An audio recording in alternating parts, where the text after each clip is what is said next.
Okay, yesterday, the de facto leader of Luo governors, unfortunately the poorest performing governor in Luoland, announced that they have appointed the Alego Usonga MP Sam Matandi to be the commander of the forces that are going to stop UDA from speaking in Luo Nyanza. I want to tell James Orengo that violence is where cowards hide. Violence is where those who have no content hide. Violence is where those who are unable to compete fairly with the others hide. Nevertheless, we will accept that challenge for violence in Luoland. If that is what will make the Luo free from the exploitation that they have been taken through for close to 30 years now. The Luos are people who have been taken round and round and round with lies and counter lies. They were told that Kenyatta was the worst president Kenya ever had. When Moi came in, Moi was also another one. They are using sitting presidents as boogeymen that they use to threaten the people, that they are protecting them from their own presidents. I want to tell these people that these presidents have been appointed for us by God. We have to follow them. If they want their own, they need to pray and get that one that they want. But as UDA, we are not going to be slaves of anyone. We are going to retain our right of association and our right of speech anywhere in the soil of Luoland and anywhere else in Kenya. I do not understand how Raila Odinga and Orengo capturing the Luo into one basket, keeping them in a political cage, is going to make Raila Odinga president. It's going to make him to reach the mythical Canaan. He has reduced himself into fighting small wars within Luoland, a population of 2.6 million voters. I do not know how that can make him president. He has reduced himself to a Luo leader. ODM itself is now hunting and fighting for survival in Luoland.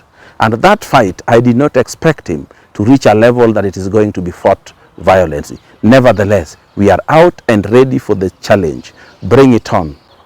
James Orengo said nobody from UDA is going to speak in Luoland. And this is what I need to tell him. We are going to speak. Whatever they intend to use to stop us is what we are also going to use to speak in their presence or absence. If it is violence, we are more than ready for it. In fact, we were ready for peace, but for violence, we are more than ready. So if it is violence, we are going to bring it on until they understand that nobody is anyone's slave in Luoland. Raila has kept the Luos as his slaves for exploitation. This is a political party with over $500 million revenue every year, but does not even have a headquarter, because it is a personal business enterprise for somebody to use to exploit the gullible, the vulnerable, and the largely uninformed Luos. We are not going to accept. We are the new leaders on the block. God has given us enough men to protect his people. I want to tell Governor Orengo, it's a matter of when, not if. We are very ready for them, and they have turned Luoland into their political bastion. We are no longer their captives, and they must be ready for the consequences, and the consequences will be unbearable. We are ready, and very much ready. They have been reduced into installing Luo Council of Elders instead of looking for the bigger picture, that is the presidency. William Ruto is organized, he is serving his first term. The second term will be a done deal. And even the political figure, the key figure, they call the so-called Raila Odinga, is not interested in presidency anymore in the Luoland. His main idea is to cage Luos, put them into captives, sell them hopes, and the journey to nowhere.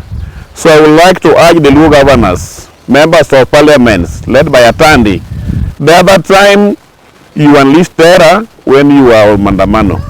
You barricaded roads, you burned roads, you destroyed property. If you go to these towns around, the scars are still evident. So what we are telling them, let them preach peace. But if they don't want peace, we will even ask police to keep off this thing so that we sort out this mess in Luoland once and forever. fire will be met with the fire. We are not going to run away. We will be fight for our rights. So let them be ready. We are going to sell UDA in Siaya, Kisumu, Migori, and Homa Bay. Let them also market their ODM. But in 2027, in this region, William Samoei Ruto will get a resounding victory in this region, because they are still sleeping. We are putting our house in order. We don't need ODM anymore. ODM is a shell. We don't need it anymore. With us, we are in UDA, and we have Governor Obado as the regional coordinator, regional manager, and the coordinator. We are driving this bus to the destination. Let Raila take ODM to Siaya Orengo. We are going to fight, and if they want to provoke us, we will fight in funerals, we will fight in markets, we will fight in stadiums, we will fight along the roads, and if they think they have monopoly over violence, it will have a triple effect on them. So let them preach peace, and we will also preach peace. But if they want violence, we are also ready.